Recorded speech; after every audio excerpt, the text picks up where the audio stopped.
Hey everyone, welcome back to the channel, and we are going to break down some numbers and exactly where I think the ideal price is for any of the Dutch auctions, okay? So it's going to vary for the different tiers, and I've broken it down, but the first thing we need to look at is I've come up with a new revenue number that I would expect Illuvium to hit in potentially that first 12 months.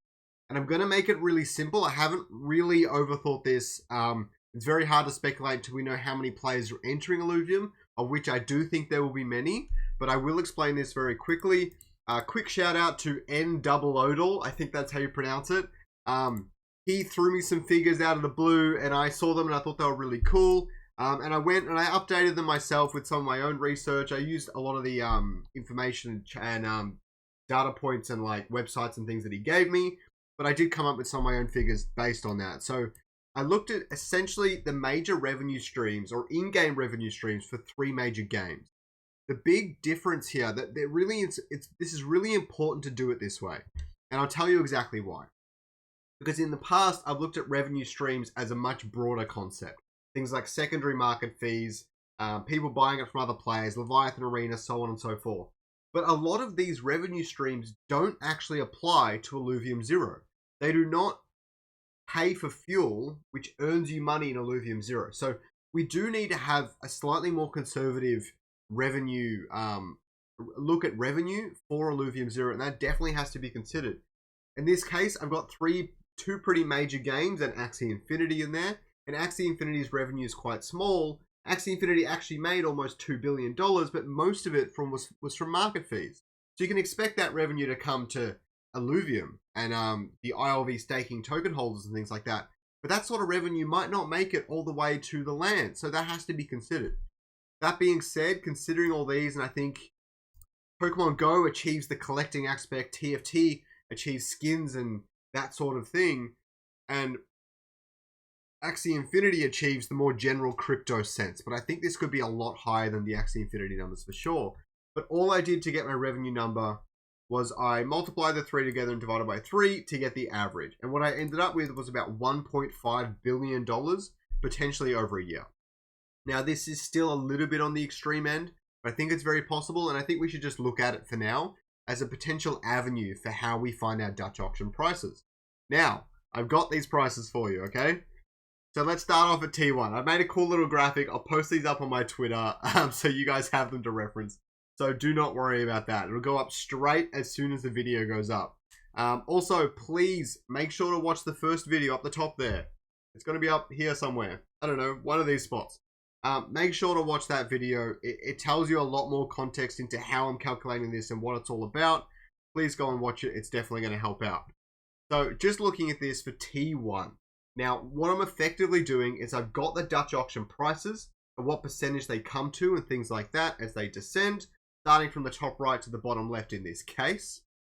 And then what I'm doing is I'm finding that max efficiency potential revenue that you could get from that 1.5 bill revenue for any given land if you put the land to max efficiency. I'm getting that final number. In this case, it's about 1,600 or so, probably more like 1,550.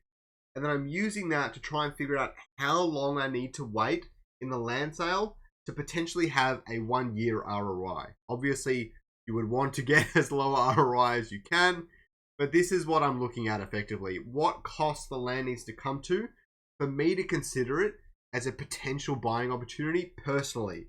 Again, this is not financial advice, but if you guys like the way I've done this, if you think we can reach $1.5 billion as annual revenue, ignoring potential future land sales, then this should be an interesting indicator for you to just consider using it. So next we'll go to T2. So this one's 30 minutes.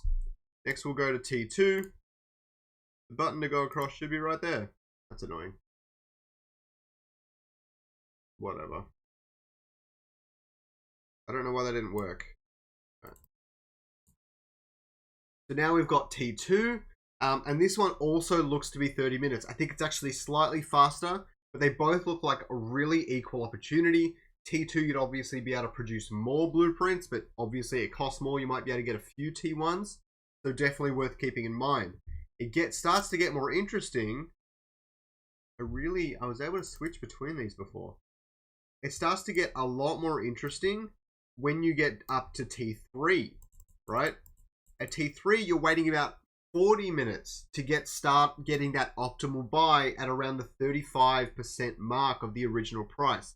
That is a huge drop from the original price. I think it's possible. I don't know how people are going to behave in the current marketplace and with the Dutch auction, but I definitely think it's reasonable. If you're looking at 40 minutes for a T3, and I think that would be a pretty solid buy. I would definitely be considering it. I'm trying to think if I have enough SRV2 for that. I don't think I have nearly enough. No, I'm not even close. So I don't think I'll be getting a T3. I'm hoping for one, but it seems unlikely. And at T4, you'd have to wait 55 minutes for what I would consider a full year ROI. Okay, so again, I'll post these up on the Twitter. I'll put the Twitter description down. I'll put the Twitter link down in the description. You can tell I've got COVID. My brain is just so fuzzy right now. On and off headaches, you know what I mean. Anyways, I hope that was useful. I hope you got something out of it. These are some really interesting figures I went to put through. It took me a little while, so I'm sorry this came out in a second video, but I hope it's really helpful. Have a good day, everyone.